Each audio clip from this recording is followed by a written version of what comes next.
Summary of As You Like It by William Shakespeare. Orlando, youngest son of deceased Sir Roland de Boys, complains to Adam, old family retainer. Eldest brother, Oliver, not training Orlando to be a proper gentleman. Oliver arrives on the scene, and a bitter quarrel takes place. Adam parts the fighting brothers. Orlando challenges Duke Frederick's champion wrestler Charles. Oliver makes plans to have him killed. Frederick, very cordial, but learns, bitter enemy's son. Celia and Rosalind congratulate Orlando. Rosalind disguised as a young man, Ganymede and Celia disguised Aliena. Touchstone, Frederick's jester, accompanies. Warned by Adam, Oliver plotting to kill both to Arden. Frederick assumes, Orlando responsible, commands Oliver to find Orlando or else forfeit his entire estate to Frederick.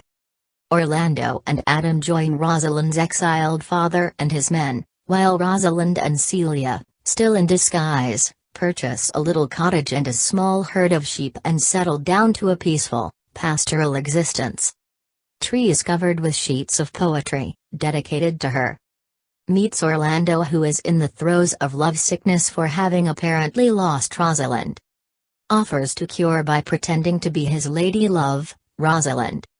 Sylvius, shepherd, falls in love with Phoebe, hard-hearted shepherdess, who falls in love with Ganymede instead. Act 1, Scene 1.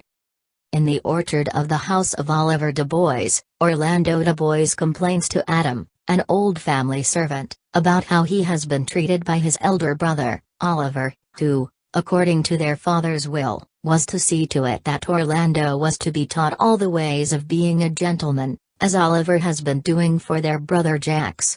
Yet Orlando has been kept at home, like a peasant. Oliver enters and Orlando tells him that the spirit of my father, which I think is within me, begins to mutiny against this servitude. The two brothers argue, and suddenly Orlando grabs Oliver and demands that either he receive the education and the treatment due him or else he wants the 1,000 crowns that he is entitled to, according to their father's will. Oliver dismisses him with a curt "Well, sir, get you in. I will not long be troubled with you, you shall have some part of your will." Turning to Adam, he insultingly sneers, "Get you with him, you old dog." Orlando and Adam leave, and Oliver's anger is interrupted when his servant, Dennis, enters with the news that Charles, the Duke's wrestler, is at the door. Oliver summons the wrestler, and the two of them discuss news of the court. The old Duke has been banished by his younger brother and has gone into exile in the forest of Arden and has been joined by some of his loyal lords, where they live like the old Robin Hood of England. And fleet the time carelessly, as they did in the Golden World. The old Duke's daughter, Rosalind, however, has remained at court with her inseparable companion, Celia, the usurper's daughter. Charles then says that the new Duke has announced that wrestling matches will be held at court the next day. Moreover, Charles has heard that Orlando intends to come in disguise and try a fall with him. He warns Oliver that, although he does not want to do harm to Orlando, he would be required to best him for his own honor. Oliver assures Charles that he need not be concerned. "I had as lief thou didst break his neck as his finger," he says, and adds that Orlando is dangerous and will kill Charles by some treacherous device if he survives the bout. Charles agrees, therefore, to take care of Orlando and leaves. Alone, Oliver says of Orlando, "I hope I shall see an end of him, for my soul, yet I know not why, hates nothing more than he." Anticipating the match the next day, he goes off to kindle Orlando for the match. Act I Scene 2. Celia, the daughter of Duke Frederick, and Rosalind, the daughter of the deposed Duke, are talking on the lawn before the Duke's palace. Celia chides Rosalind for not being sufficiently merry, and Rosalind, although she grieves because of her father's exile, promises to try and be cheerful and devise sports. Touchstone, the court clown, enters, joins in their repartee, and tells Celia that Frederick has summoned her. They are joined by Lebeau, a courtier, who brings news of a wrestling contest that is to begin shortly on the lawn. Charles has already beaten 3 challengers, breaking their ribs and very nearly killing them. Duke Frederick, Charles, Orlando, and members of the court arrive, and Frederick suggests that the young women try to dissuade the challenger from the contest as he will surely be injured. They try to do so, but Orlando will not be convinced, saying, "I shall do my friends no wrong, for I have none to lament me, the world no injury, for in it I have nothing." To everyone's surprise, Orlando wins the fall and wishes to try a second, but Charles has to be carried out. Frederick asks to know Orlando's name and becomes furious when he discovers that Orlando is the son of Roland de Boys, an old enemy. "Thou shouldst have better pleased me with this deed, hadst thou descended from another house," he says. Celia, Rosalind, and Orlando are left alone on the lawn, and Rosalind, whose father loved Orlando as his soul, gives Orlando her necklace to wear as a reward for his gallantry. They are instantly attracted to each other, and, symbolically, Orlando is overthrown by Rosalind, in spite of the fact that he was not overthrown by Charles. As the women leave, Lebeau rushes in to warn Orlando that the Duke is angry. He counsels him to leave immediately. Orlando also learns that the Duke has lately taken displeasure against his gentle niece, Rosalind, because the people praise and pity her. He decides to return home, to leave a tyrant Duke and face a tyrant brother. Act I Scene 3. Shortly afterward in the palace, we hear Rosalind confess her love for Orlando to Celia. She begs that Celia love him also for her sake. The girls' talk of love, however, is interrupted by the Duke's furious entrance. Full of anger, he tells Rosalind that she is to be banished from the palace within 10 days, if that thou best found, so near our public court as 20 miles, thou diest for it. Rosalind protests that she is no traitor to him, and Celia begs her father to relent, but he is adamant. He repeats his threat once more, then leaves them. Celia is determined that the two girls will not be separated, and she proposes to go with Rosalind to join Rosalind's deposed father in the forest of Arden. But when they both realize that they are fearful of the dangers of the journey, they decide to disguise themselves. Rosalind will dress as a boy, taking the name of Ganymede, and Celia will dress as a young farm girl and use Aliena as her name. Moreover, Celia will convince Touchstone, one of her father's jesters, to join them. Happy and excited, she and Rosalind go off to pack their jewels and wealth to take with them on their flight. Act 2 Scene 1. In the forest of Arden, Duke Senior expresses satisfaction with the pastoral life. He tells his entourage that he finds tongues in trees, books in the running brooks, sermons in stones, and good in everything. 1617. As they prepare for the hunt, he confesses that he is troubled that they must kill the deer in their own confines, but his mood changes when he hears the First Lord's account of the lamentations of the melancholy Jacks, who lies near a brook, reflecting philosophically on the sad fate of a wounded deer. Amused by Jack's excessive sentimentality, the Duke asks to be brought to the spot, for he enjoys arguing playfully with Jacks. Act 2 Scene 2. In this scene, Frederick discovers that Celia and Rosalind are gone and that Touchstone is also missing. A lord tells him that the cousins were overheard praising Orlando. He suggests that they may be in his company. Frederick then commands that Orlando or, in the event of Orlando's absence, that Oliver be brought to him. Act 2 Scene 3. Arriving home, Orlando meets Adam, who tells him that news of his triumph in the wrestling match has spread and that Oliver is plotting to burn down Orlando's sleeping quarters that very night. Failing that, Adam says, Oliver will try to murder Orlando by some other means. He warns Orlando to leave immediately. When Orlando protests that he has no way to make a living, the old servant presses upon him his life's savings of 500 crowns and begs him to leave, and he also begs Orlando to take him along in the young man's service. Orlando praises Adam for his devotion, then they both hurry off. Act 2 Scene 4. After we left Orlando and Adam hurrying toward the forest of Arden in the last scene, We now meet a trio of weary travelers, Rosalind, dressed as a young man, and Celia, and Touchstone. They have finally reached the forest. As they pause to rest, a young shepherd, Silvius, enters, solemnly describing his unrequited love for Phoebe to his friend Karen. So distraught by love is Silvius that he suddenly breaks off his conversation and runs away, crying, "Oh Phoebe, Phoebe, Phoebe." Touchstone now hails Karen in a preposterously superior manner, but Rosalind intervenes and courteously requests food and shelter. Karen explains that he is not his own master, he merely serves another. His landlord, he explains, plans to sell his cottage, his flocks, and his pasturage to Silvius, who is so preoccupied with Phoebe that he little cares for buying anything. Rosalind quickly commissions Karen to make the purchase on behalf of Celia and herself, and they ask Karen to stay on, at a better wage, as their own shepherd. Act 2 Scene 5. Amiens, Jacques, and several lords of Duke Senior are gathered in another part of the forest. Amiens has been singing, and Jacques urges him to continue while the others sing along. Amiens does so and orders the others to lay out a meal under the trees. Jacques has been avoiding the Duke all day, calling him too disputable, argumentative, for my company. He contributes a cynical verse of his own composition to Amiens' song, then lies down to rest while Amiens goes to seek the Duke. Act 2 Scene 6. In the last scene, we noted that a meal was being prepared for the Duke and his men. In this scene, in contrast, no meal awaits Orlando and Adam as they wander through the forest.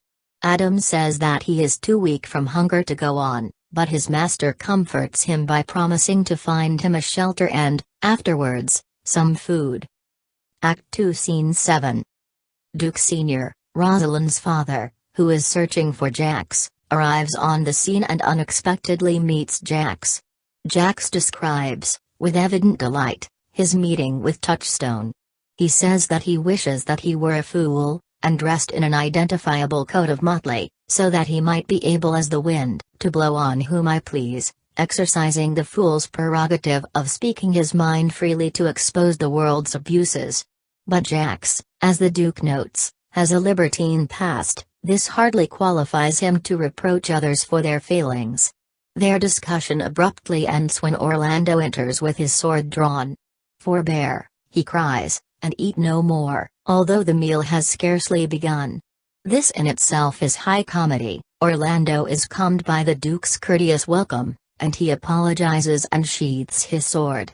Then, begging the Duke to put off dining until his return, he goes to fetch Adam. This episode inspires Jacques' account of the 7 ages of man. This extended philosophical statement has since become one of the most celebrated speeches in the Shakespearean canon. Most learned people in the Western world recognize the lines "all the world's a stage, and all the men and women merely players." The point of view of the speech is colored by Jacques' cynicism, yet the speech itself has such imaginative power that it transcends Jacques' melancholy and causes one to pause and contemplate this schematic evaluation of man. According to Jacques, these are the 7 ages of man. The infant, mewling and puking in the nurse's arms. The schoolboy, whining. With his satchel, and shining morning face, creeping like a snail, unwilling to school. The lover, sighing like a furnace, with a woeful ballad. To his mistress eyebrow. The soldier, full of strange oaths. Bearded. Jealous in honor, sudden, and quick in quarrel, seeking the bubble's reputation, even in the cannon's mouth. The justice, or judge, in fair round belly with good capon lend, an allusion to the bribing of judges with gifts of poultry. Eyes severe and beard of formal cut, full of wise saws, sayings, and modern instances, examples. The dotard, or absent-minded old man, lean and slippered. With spectacles on nose and, money, pouch on side, his youthful hose, well saved, a world too wide, for his shrunk shank, and his big manly voice, turning again toward childish treble, pipes, and whistles in his sound. The senile, sick elder, reduced to second childishness and mere oblivion, sans, Without teeth, sans eyes, sans taste, sans everything. Despite Jack's surface cynicism, Shakespeare's poetry is impressively sensitive and beautiful. This is Shakespeare at his most brilliant best. Orlando returns, just as Jax finishes. He is carrying Adam, and as they begin eating, Yen sings Blow, Blow, Thou Winter Wind. When the song ends, Duke Sr. warmly welcomes the good Sir Roland's son. Orlando has whispered his identity to his host, and welcomes Adam as well. The scene ends happily. The Duke takes old Adam's hand, and the group sets off for the Duke's cave. Act 3 Scene 1. At court, Duke Frederick threatens Oliver that if he does not bring back Orlando dead or living, within this 12-month turn thou no more, to seek a living in our territory. In that event, Oliver's possessions will revert to Frederick. I never loved my brother in my life, Oliver swears. More villain thou, Frederick snaps back and orders his men to make sure that Oliver leaves the palace. Act 3 Scene 2. Orlando has problems that are quite different from his brother's. Oliver must find Orlando. Orlando would like to seek Rosalind if he could, but since he cannot, he has been spending his days hanging love poems on trees and carving the name Rosalind onto trees. As a result, when this scene opens, Orlando is about to decorate more trees in this manner when Karen and Touchstone enter. They begin to discuss the relative merits of the life in the country and at court but are interrupted by Rosalind, still disguised as Ganymede, who comes in reading one of the poems. From the east to western Indiana, she reads, No jewel is like Rosalind. Touchstone is not impressed, and so he parodies the false gallop of the verse with a poem of his own. Celia joins them, reading yet another love poem, and orders Touchstone and Karen to leave them to themselves. Celia intimates to Rosalind that she knows who the writer of the poems is, and Rosalind begs to be told. Upon hearing that it is Orlando who has probably written the poems, she asks so many questions that Celia cannot find time to answer them all, but Celia does tell Rosalind that she saw the poet in a forester's garb, lying under a tree, like a dropped acorn. At that moment, Orlando and Jax enter. They spend a few minutes verbally sparring, calling one another Signor Love and Monsieur Melancholy, and then Jax takes his leave. The lovers now confront one another, but Orlando does not, of course, realize that he is speaking to Rosalind in disguise, and so she resolves to speak to him like a saucy lackey and under that habit play the knave with him. Thus she gaily banters with him about such subjects as time, women, and a certain lovesick youth who haunts the forest carving the name Rosalind on tree trunks. Orlando freely confesses that it is Hugo is that lovesick fellow, and Ganymede generously offers to cure Orlando of his lovesickness. Orlando must pretend that young Ganymede is the fair Rosalind, and Orlando must visit Ganymede's cottage daily to court Ganymede, who will impersonate Rosalind.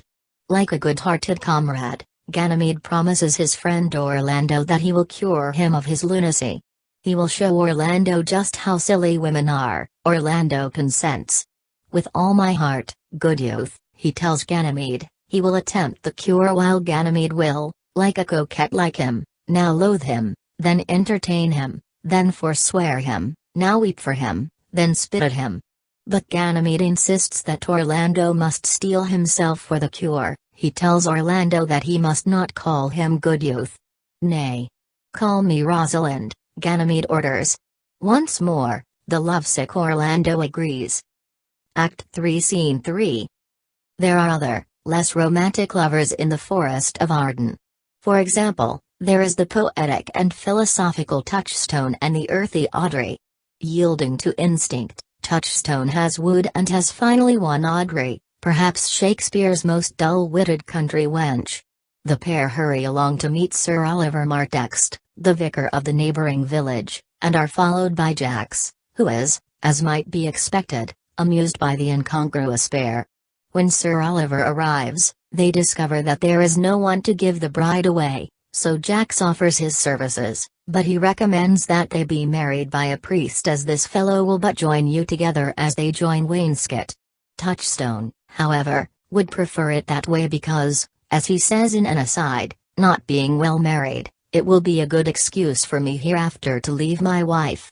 So he decides to find a proper person to marry him and Audrey, and he goes off with Audrey and Jax, merrily singing and leaving behind a bemused Sir Oliver.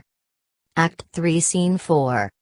When this scene opens, Rosalind is at the point of tears. She is sitting in the forest with Celia, waiting for Orlando, who has not kept his first appointment for the one Ohidur. Celia teases her friend about Orlando's unreliability, but then she points out that Orlando is probably helping take care of matters for Rosalind's father, Duke Sr. Rosalind reveals that she has met her father in the forest, but she says that he did not recognize her in her disguise. Her father's plight and his presence in the forest don't concern her unduly, however, she can think only of Orlando. Happily, Karen comes along, offering them, and us, some diversion, a pageant of love, Sylvius courting the scornful Phoebe. Act 3 Scene 5. As Rosalind, Celia, and Karen secretly watch Sylvius pleading for Phoebe's favor, we hear her warn him to come not down near me.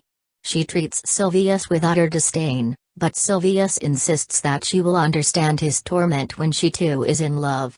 She is not to be persuaded, however, and Rosalind suddenly interrupts the pair and severely chides Phoebe for her unresponsiveness to Sylvius' pleadings. She recommends, rather unflatteringly, that Phoebe take what is offered, sell when you can, you are not for all markets. That is her advice to the disdainful shepherdess. Phoebe suddenly becomes unaccountably captivated by the superbly disguised Rosalind. The young man before her is commanding and disarmingly magnetic.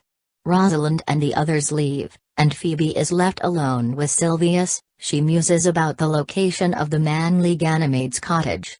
He is attractive, she thinks, and thus her feelings vacillate between being utterly undone by this pretty youth and between being angry at him, the peevish boy, for his sharp tongue.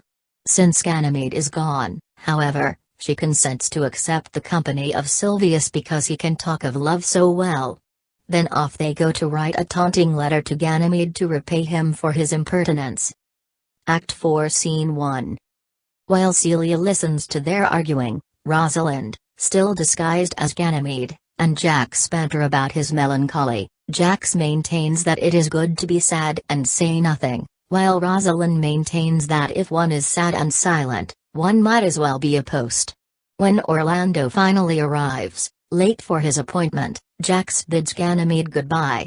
Turning to Orlando, Ganymede berates him for his tardiness, then lovingly invites him to woo Ganymede as if he were Orlando's beloved Rosalind. In turn, Ganymede will tease and taunt Orlando as if he were Rosalind. Ganymede wittily instructs Orlando thus in the wily ways of love and women. You shall never take her without her answer, unless you take her without her tongue, Orlando is warned. At this point, Orlando says that he must leave to attend Duke Sr. at dinner, but he promises to return at 2 o'clock. After he has gone, Celia accuses Rosalind of speaking ill of women. She suggests that perhaps Rosalind should have her doublet and hose plucked over her head in order to show the world what the bird hath done to her own nest. Rosalind, in answer, says that love has made her a bit mad. She has such a love for Orlando that she cannot bear to be out of his sight. With that, she leaves and goes to find a shadow and sigh till he come. Celia decides to take a nap. Act 4 Scene 2. Several of Duke Sr.'s followers have been hunting, and one of them has killed a deer. Jax suggests that they present him to the Duke, like a Roman conqueror, and they carry out their slaughtered trophy, singing "What shall he have that killed the deer?" Act 4 Scene 3. It is past 2 o'clock, and Orlando has not arrived for his meeting with Ganymede. Sylvius does arrive, however, bringing Phoebe's letter to Ganymede, and Rosalind playfully pretends that it is, as the illiterate shepherd supposed, full of invective, and she teasingly accuses Sylvius of writing it because it is a man's invention and his hand. But when she stops and actually reads the letter aloud, even the gullible Sylvius realizes that the note is, in actuality, a love poem, to Ganymede. Sylvius is ordered to return to Phoebe with this message: "If she loves me, Ganymede, I charge her to love thee, if she will not, I will never have her unless thou entreat for her. A stranger arrives on stage next. It is Oliver. He has come in search of Ganymede, and he presents him with a token from Orlando, a bloody handkerchief. He explains that Orlando, while walking in the forest, discovered Oliver sleeping under an oak. A snake had coiled itself around Oliver's neck, but because it was frightened by Orlando's entrance, it slid away. Nearby, a hungry lioness waited for Oliver to awaken before pouncing upon him. After debating with himself whether to save Oliver or leave him to certain death, Orlando fought and killed the lioness. Oliver, awakening to see his brother risking his life to save him, realized that his brother loved him deeply, and so his hatred for Orlando changed to love. Now reconciled, the brothers proceeded to Duke Senior's encampment, where Oliver discovered that the lioness had torn Orlando's flesh. He has brought a handkerchief which Orlando used to bind his wounded arm, and he presents it to Ganymede with apologies for Orlando's broken promise, that is, he presents it unto the shepherd youth, that he, Orlando, in sport doth call his Rosalind. At this point, Ganymede swoons. As he is helped up and led away, he insists, although not very convincingly, that his fainting was merely an act, an unconscious reaction by his persona, Rosalind. Act 5 Scene 1. When the scene opens, Audrey is fretting about her postponed marriage. Faith, the priest, Oliver Martext, was good enough, she whines, but Touchstone changes the subject by mentioning a youth here in the forest who has claimed Audrey as his own. This rustic character, William, now appears, and in answer to Touchstone's question, "Art thou wise?" he replies, "Sir, I have a pretty wit." To this, Touchstone responds by quoting a saying beginning, "The fool doth think he is wise." Thus, Touchstone quickly reduces William to a state of stupefaction. William meekly goes away, and Karen arrives with word that Touchstone is wanted by Aliena and Ganymede. Act 5 Scene 2. Oliver has fallen in love with Aliena at first glance, and he tells Orlando that she has consented to marry him. He vows to give to Orlando his father's house and all the revenue that was old Sir Roland's. And here live and die a shepherd. Orlando approves of the marriage, and it is then scheduled for the following day. Rosalind, as Ganymede, enters and tells of the whirlwind courtship of Aliena and Oliver, in which they no sooner looked but they loved. When Orlando confesses his own heart heaviness because he is without his own true love, Ganymede tells him that he, Ganymede, is knowledgeable in the art of magic and says, "If you do love Rosalind so near the heart as your gesture cries it out, when your brother marries Aliena, then, shall you marry her, Rosalind?" And Ganymede promises to set her before Orlando's eyes tomorrow, human as she is, and without any danger. Phoebe and Silvius join the men, and Phoebe expresses her love for Ganymede, Silvius expresses his love for Phoebe, Ganymede says that he loves no woman, and Orlando sighs for the absent Rosalind. Ganymede promises them, however, that they shall all be married on the morrow and bids them meet her then. Act 5 Scene 3. Oliver has fallen in love with Aliena at first glance, and he tells Orlando that she has consented to marry him. He vows to give to Orlando his father's house and all the revenue that was old Sir Roland's. And here live and die a shepherd. Orlando approves of the marriage, and it is then scheduled for the following day.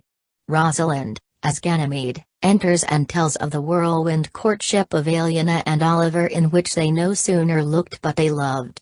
When Orlando confesses his own heart heaviness because he is without his own true love, Ganymede tells him that he, Ganymede, is knowledgeable in the art of magic and says, "If you do love Rosalind so near the heart as your gesture cries it out, when your brother marries Aliena, then, shall you marry her, Rosalind?" And Ganymede promises to set her before Orlando's eyes tomorrow, human as she is, and without any danger. Phoebe and Silvius join the men, and Phoebe expresses her love for Ganymede, Silvius expresses his love for Phoebe, Ganymede says that he loves no woman, and Orlando sighs for the absent Rosalind. Ganymede promises them, however, that they shall all be married on the morrow and bids them meet her then. Act 5 Scene 4. The climactic wedding day is now at hand. Among those present are Duke Senior, Jacques, and the three couples, Orlando and Rosalind, still disguised as Ganymede, Oliver and Celia, still masquerading as Aliena, and Phoebe and Silvius. Rosalind extracts a promise from Phoebe that if Phoebe refuses to marry Ganymede, then Phoebe will marry Silvius. Rosalind announces to the expectant company that she is prepared to unravel the entanglements. "From hence I go," she declares as she leaves with Celia, "to make these doubts a leaven." While they are gone, Touchstone arrives with Audrey and proceeds to entertain the company with his account of a lie 7 times removed, the so-called lie direct. Here, because there was no lie direct, he and his opponent avoided a duel. Rosalind and Celia reappear suddenly, as if by magic, dressed as themselves. Strains of soft music usher them in, and they are led by a young man costumed as Hymen, god of marriage. The recognitions and reconciliations are quickly accomplished, and as Hymen sings a wedlock hymn, the couples join hands. Duke Senior welcomes a daughter and a niece, and Phoebe gives her love to Silvius. But there is yet another happy surprise in store. Jacques de Boys, the second son of Roland de Boys, enters with remarkable news. Duke Frederick, he announces, called together an army and planned to capture and execute his brother, but at the outskirts of the forest, he met an old, religious hermit and was converted. Both from his enterprise and from the world. His crown bequeathing to his banished brother. And all their lands restored to them again. That were with him exiled. 168-71. Duke Senior welcomes the young man and invites everyone to join in the rustic revelry. Only Jacques begs off. Instead, he will join Frederick and his party of religious converts. With appropriate farewells to each, Duke Senior, Orlando, Oliver, Silvius, and Touchstone, Jacques goes off, leaving the others to perform the dance that concludes the play. Act 5 Epilogue. In keeping with the magical, dramatic effects of the last scene, Rosalind asks for the audience's approval by invoking some formulas of conjuration. Thanks for watching. Please subscribe to my channel.